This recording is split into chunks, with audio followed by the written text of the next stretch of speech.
seringkali orang mengetahui ada penyakit setelah sudah terlambat.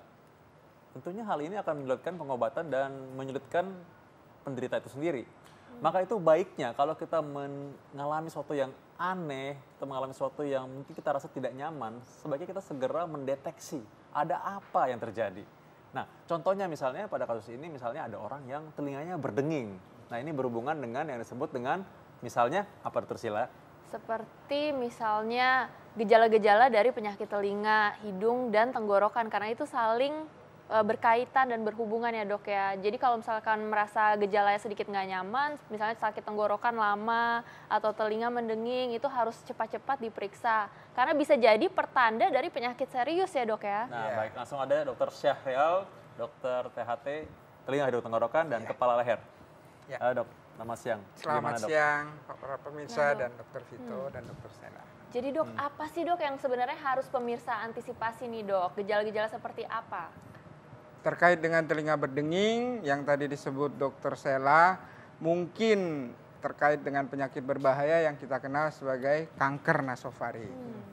Salah satu gejala awalnya, gejala dininya itu adalah telinga terasa berdengung, terasa penuh. Jadi seperti orang turun dari pesawat. Nah itu padahal kayaknya Landing kesannya kayak biasa pesawat. aja ya, kesannya Ya. bagi sebagian besar orang. Padahal Betul. itu kanker, mengerikan sekali. Mengerikan sekali memang. Tapi jangan lupa berdenging dan rasa penuhnya itu menetap. Jadi tidak ada perbaikan dengan pengobatan. Bahkan makin progres, makin lama makin berat.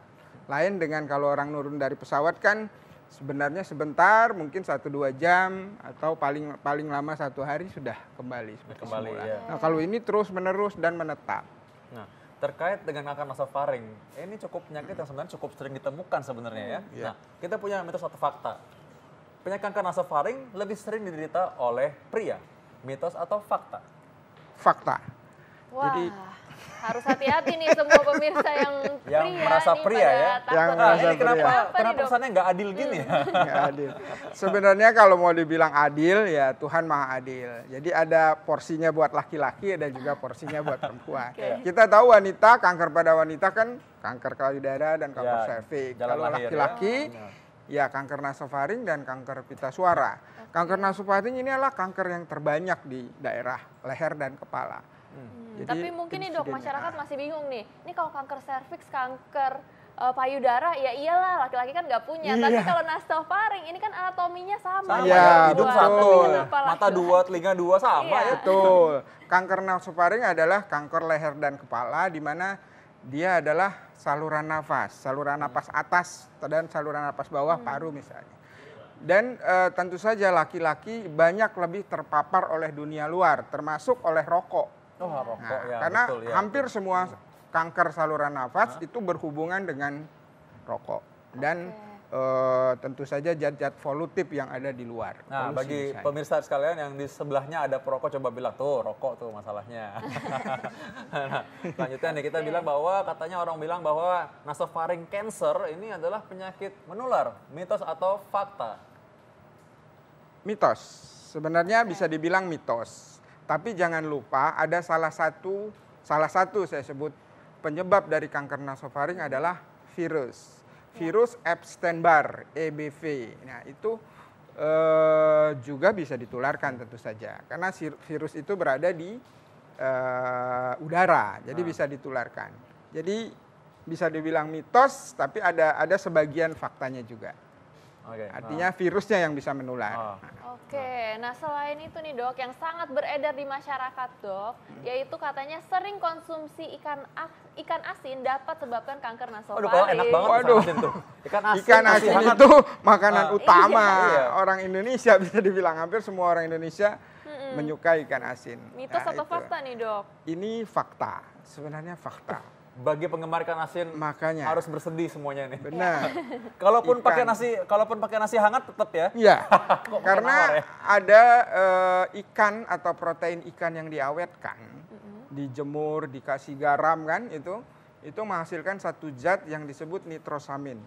Nitrosamin itu yang merupakan salah satu zat karsinogenik, jadi penyebab tumbuhnya kanker. Itu yang makanya harus dihindari ya. Kalau Mungkin misalnya masyarakat mungkin masih suka Iya. banget nih nawar. Oke deh, nggak bisa deh kayaknya kalau nggak makan ikan asin. Tapi kalau dihindari bisa. Ini sebanyak apa nih dok? Coba Yang dok masih misalnya boleh? sekali sehari aja dok, boleh Oh, nggak? kalau sekali sehari itu Banyak sering banget, banget. Tiap hari Itu dok. setiap hari dong. Ya, Itu sering banget kalau sekali sehari sih. Ya mungkin kalau sekali-sekali misalnya sebulan sekali atau 2 kali. Sebulan mungkin sekali ya. tidak Oke, Oke. tidak sebulan terlalu sekali berbahaya. atau sebulan 2 kali pemirsa. Oke, sebulan Ya. 2 kali boleh nggak Jangan dok? tiap hari. Oke, jadi kalau gitu nanti suatu waktu kita akan bikin hari bersejarah Hari Ikan Asin Nasional gitu. Nah. Jadi hari itu boleh makan ikan asin. Ya, selanjutnya ini katanya kalau telinga sering berdengung, katanya ini tanda bahwa ini kanker nasofaring. Tadi ini kita udah bahas nih. Iya. Mitos atau fakta? Ini fakta. Karena ini penting diketahui oleh masyarakat. Karena ini adalah gejala dini. Kanker seperti kita ketahui nasofaring berada di belakang hidung. Jadi kanker itu tumbuh tidak diketahui. Tapi ini merupakan gejala awal. Kankernya masih kecil, dia sudah menyumbat saluran eustasius itu. Yang itu menyebabkan telinga terasa tidak nyaman, rasa penuh, berdengung. Nah itu. Jadi sebenarnya ini yang harus diketahui oleh masyarakat. Kalau ada telinga berdengung satu sisi ya, jadi satu sisi sebelah, kanan atau kiri, hati-hati. Dan bila itu menetap, sudah minum obat tidak ada perbaikan, harus diperiksa nasofaringnya. Oke. Apalagi pada dewasa ya. Nah, Kalau kita tahu bahwa tadi banyak tokoh terkemuka yang ternyata menderita kanker nasofaring. Kanker nasofaring ini diawali dengan gejala yang mungkin tidak spesifik. Dan karena letaknya yang mungkin tersembunyi, dikatakan bahwa dia sulit terdeteksi. Padahal kanker ini adalah kanker yang paling sering di daerah kepala leher. Nah, kita mau tahu nih, di mana letaknya nasofaring itu? Dokter Syahrial, bisa dibantu penjelasan baik, pada masyarakat? silakan di gambarnya. Nah, Ya, inilah. Jadi nasofaring itu terletak di belakang hidung, perbatasan antara hidung dan tenggorok. Seperti kita ketahui kalau kita bernapas dari hidung, dia akan masuk ke tenggorok, terus ke bawah ke paru-paru. Nah, inilah letak nasofaring ya. Jadi memang tersembunyi. Tersembunyi, tidak bisa dilihat dari hidung, tidak bisa juga dilihat dari mulut. Ya, jadi dari tenggorok pun tidak kelihatan. Kalau masih kecil tentu saja. Nah ini mungkin masyarakat biasanya datang dengan keluhan awalnya seperti apa tuh dok yang paling sering? Yang paling sering tadi, gangguan telinga. Karena kecil saja kanker nasofaring dia sudah bisa menyumbat ini nih. Tuba eustasius, ada lubang di sini yang ke telinga. Jadi gejalanya seperti orang landing pesawat itu. Telinga suka terasa penuh dan dengung. Tapi itu menetap. Kalau menetap sudah diobati tidak baik-baik, hati-hati. Cek ke THT, mudah sekali memeriksa. Kalau dengan alat kita bisa memeriksa nasofaring ya. Kita bisa lihat ada tumor tumbuh apa tidak di situ. Biasanya nih kalau misalnya baru berdenging itu stadium apa tuh dok biasanya? Biasanya paling stadium 1, 2. Seperti yang artis Korea mungkin seperti itu tuh. Jadi dia ketemunya mungkin pada stadium dini. Makanya hasil pengobatannya cukup bagus ya. Biasanya kalau stadium 1, 2 ya angka kesembuhannya masih di atas 80%. Gitu. Nah, untuk mendeteksi dininya mungkin ya dokter Sila ya. Karena banyak orang mungkin berpikir bahwa dia sehat-sehat aja selama ini. Jadi bagaimana cara dia mungkin screening atau mendeteksi ini lebih awal? Kalau medical check up sih bisa. Misalnya medical check up, orang yang tidak punya gejala bisa kita periksa nasofaringnya, tentu saja. Untuk paket tertentu biasanya medical check up termasuk memeriksa daerah nasofaring. Nah ini dok, misalnya nih, ini untuk menegaskan kembali kepada masyarakat ya. Bagaimana kalau misalkan orang yang mungkin dia sering mimisan atau mungkin ada gejala awal apa yang paling awal yang bisa dikenali? Wah, jangan-jangan ini menderita kanker nasofaring nih gitu. Ya, kalau dokter THT itu kalau menghadapi seorang dewasa mimisan itu memang dia harus selalu berpikir bahwa ada sesuatu di lubang itu. Sampai dibuktikan bahwa nasofaringnya bersih, tidak ada apa-apa. Oh, jadi awal justru dicurigai dulu ya. Iya. Begitu dia mimisan, orang Betul. dewasa curiga dulu bahwa ini Curiga ada dulu. sampai terbukti sebaliknya. Sampai terbukti sebaliknya. Sedangkan kalau misalnya anak-anak tuh sering kan dok ya mimisan. Terus misalnya kecilnya sering mimisan, pas udah gede tiba-tiba mimisan. Oh iya dari kecil sering mimisan gak apa-apa. Tapi kan ada gitu. jeda sekian lama tidak mimisan. Nah, itu hati-hati. Oke. Kecuali kalau dari kecil mimisan terus lain hal. Oke, mitos atau fakta nih dok, Ya. kalau kanker nasofaring adalah penyakit keturunan. Mitos Fakta. atau fakta? Fakta. Jadi ada secara genetik memang orang-orang yang mempunyai bakat nasofaring. Jadi kalau dari keluarga kita ada yang sebenarnya hampir semua kanker juga ya bisa ditumbuh di tempat-tempat lain. Misalnya kasarnya ada ibu kita menderita kanker payudara misalnya. Hati-hati kita sebagai anaknya cek di beberapa tempat kanker yang tersering. Untuk THT itu kanker nasofaring dan kanker pita suara. Kalau di yang lain wanita tentu saja. Nah, berarti genetik ini berperan juga ya? Berperan, betul. betul. Jadi ada orang yang mungkin, kan orang suka bilang bahwa, oh ini orang kok merokok yang ini nggak terlalu sering, yang ini sama, kok dia kena duluan gitu. Ya itu. Ya? Sebenarnya kanker itu kan multifaktor. Jadi ada genetiknya, ada faktor ya? lingkungan, ada kebiasaan, makan sehari-hari, ada infeksi virus. Jadi gabungan dari sekian gabungan dari semua itu ya dokter ya. Oke. Nah ini katanya dok, rajin minum air hangat ini dapat mencegah kanker nasofaring. Mitos atau fakta dok? Ini sih mitos kelihatannya. Hampir nggak.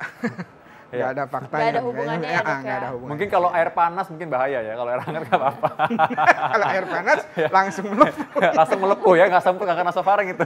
Ya, oke, yang berikutnya kita masih punya fakta dan mitos yang kita masih luruskan nih ya, karena ini banyak ditanyakan oleh orang-orang dok. Ya, kanker nasofaring ditandai dengan pilek berkepanjangan, mitos atau fakta? Betul. Ini bisa jadi fakta. Jadi pada sumbatan hidung yang menetap, ya seperti pilek, kadang-kadang keluar ingus tapi agak berbau bahkan bercampur darah, hati-hati ya. Itu diobatin apapun tidak sembuh kalau penyebabnya kanker nasofaring. Misalnya dia minum obat pilek atau minum obat apa enggak. Itu terus-terusan ya dok, apa membaik gak dengan obat pilek? Biasanya tidak kalau terkait membaik dengan kanker nasofaring. Oke, nah berikutnya nih kita mau tahu nih sebenarnya gejala yang berat. Karena ini supaya kita lebih waspada lagi dan kita lebih aware lagi ya. Gejala yang berat yang paling ditakutkan dari orang dengan kanker nasofaring. Coba mungkin dokter bisa jelaskan. Ya, oke. Kanker nasofaring itu kanker yang relatif tingkat keganasannya cukup tinggi. Jadi dia bisa menyebar sekitarnya, misalnya ke organ-organ sekitarnya, ke leher, timbul kelenjar yang besar, ke otak yang sangat berbahaya. Itu seringkali penyebaran ke otak dia menyebabkan kerusakan pada saraf-saraf otak. Termasuk yang paling dini, biasanya yang terkena adalah saraf mata. Pasiennya akan mengeluh melihat double. Jadi yang kita sebut diplopia ya. Karena ada saraf mata yang tidak bisa bergerak. Ya. Mata kan umumnya bisa menengok ke kanan, ke kiri, ke atas, ke bawah. Jadi kalau salah satu sisi terkena, jadi mata yang sebelah tidak bisa bergerak mengikuti mata sebelahnya. Jadi sering melihat double. Hati-hati kalau melihat double, nah itu bisa jadi dia salah satu pertanda kanker nasofaring yang sebenarnya sudah cukup lanjut.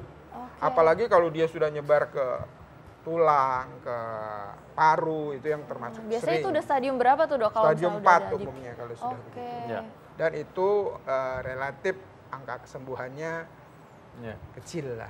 Nah, yang satu lagi yang orang suka tanya adalah apakah orang dengan sakit kepala berlebihan, memang ini satu tanda juga ada penyebaran dari kanker ini. Nah hanya kan yang kita seringkali memang rasanya sakit kepala juga setiap hari. Nah yang dibilang sakit kepala berlebihan dan mungkin merupakan tanda dari kanker nasofaring ini seperti apa dok yang bisa datang? Kadang-kadang yang disebut migrain juga hati-hati. Karena memang sakit kepalanya seringkali sebelah, gitu kan. Sesuai dengan sisi dari tumbuhnya tumor, ya. Tumor kan memang seringnya tumbuhnya satu sisi, jarang sekali berdua kanan kiri. Sakit kepala yang terus-menerus, sudah minum obat sakit kepala atau analgesik sebentar, timbul lagi, jadi berulang. Hati-hati juga, mesti dicek. Nah ini ada pertanyaan ya Dr. Sila, mungkin Dr. Sila juga pasti pernah menemukan mungkin pasien juga yang dia punya kesulitan makan ya, dan keluarga tentu sangat care about ini. Karena kanker nasofaring ini kan berhubungan dengan tentu dia makan mungkin nggak nafsu, dan akhirnya dia menjadi malnutrisi. Sakit tenggorokan ya. Solusinya seperti apa dok? Kalau ada kesulitan makan, biasanya kesulitan makan itu pada kanker nasofaring tentu saja pada stadium yang lanjut. Jadi sudah kankernya sudah ya menyebar, atau pasien-pasien yang habis terapi, radioterapi gitu. Dok, sebelum kita masuk ke tips-tips dok, saya mau nanya dok, bagaimana prognosisnya atau harapan hidupnya, harapan kesembuhan bagi orang yang menderita nasofaring, harapan hidupnya, singkat aja dok. Jadi kanker nasofaring kan tadi saya bilang tingkat keganasannya tinggi, tapi dia sangat respon terhadap radiasi. Sangat respon terhadap radiasi ya. Jadi kalau ditemukan pada stadium dini, stadium 1-2 itu angka kesembuhannya tinggi. Kesembuhannya tinggi. Oke, ini berarti bagi jadi harapan ya. Tentunya berarti deteksi makanya awal deteksi utamanya. dini yang penting. Ya, oke. Baik. Terima kasih Dokter Terima kasih, Syahrial. Dokter. Ya, sama-sama. Tentu ini sangat bermanfaat dan juga tentunya memberikan harapan ya Dokter. Iya. Ya. Oke. Selanjutnya kita akan ketemu lagi besok pukul 1 sampai pukul 2 siang ya, tentunya dengan berbagai tips informasi yang menarik ya. Ya, dan untuk para pemirsa yang lupa menyaksikan, bisa dilihat resumenya di laman kami di fifa.co.id. Jangan juga lupa Anda bisa download juga ada TV One Connect dan juga beragam ada trivia quiz dengan hadiah-hadiah menarik. Karena itu saya Dr. Vito Damai. Saya Dr. Sheila Salsabila, Indonesia, Ayo hidup sehat.